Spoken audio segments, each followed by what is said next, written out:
एक दफ़ा का जिक्र है, एक हंसी खुशी से भरी छोटी सी लड़की थी जिसका नाम ज़ैनब था। उसे लाल ग्लासेस पहनना बहुत पसंद था और वो हमेशा मुस्कुराती रहती थी। एक दिन वो अपनी नानी के साथ बाजार गई, जहाँ रंग बरंगे फलों और सब्जियों की दुकानें लगी हुई थीं। ज़ैनब ने वहाँ खूबसूरत और मीठी चेरीज़ देखी जो उसे बहुत पसंद आईं। उसने कुछ चेरीज़ खरीदी और खुशी खुशी घर आ गई।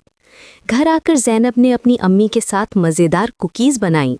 उसकी अम्मी बहुत अच्छी कुक थीं और ज़ैनब को भी खाना पकाना सिखाती थीं।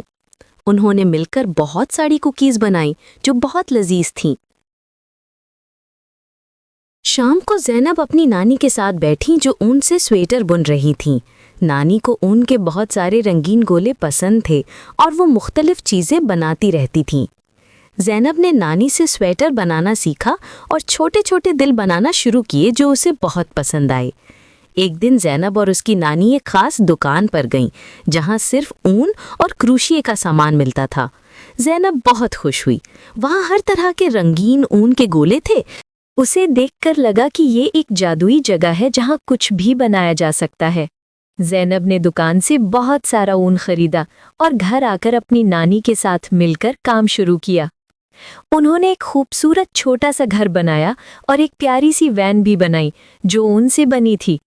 ज़ैनब को ये देखकर बहुत खुशी हुई कि वो अपने हाथों से इतनी खूबसूरत चीज़ें बना सकती है। ज़ैनब ने अपनी नानी से कहा, नानी आप कितनी कमाल की हैं, आप ऊन से कुछ भी बना सकती हैं।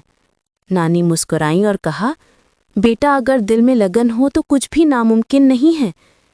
ज़ैनब ने नानी से वादा किया कि वो भी उनकी तरह हर काम लगन से करेगी और खूब मेहनत से हर नई चीज़ सीखेगी।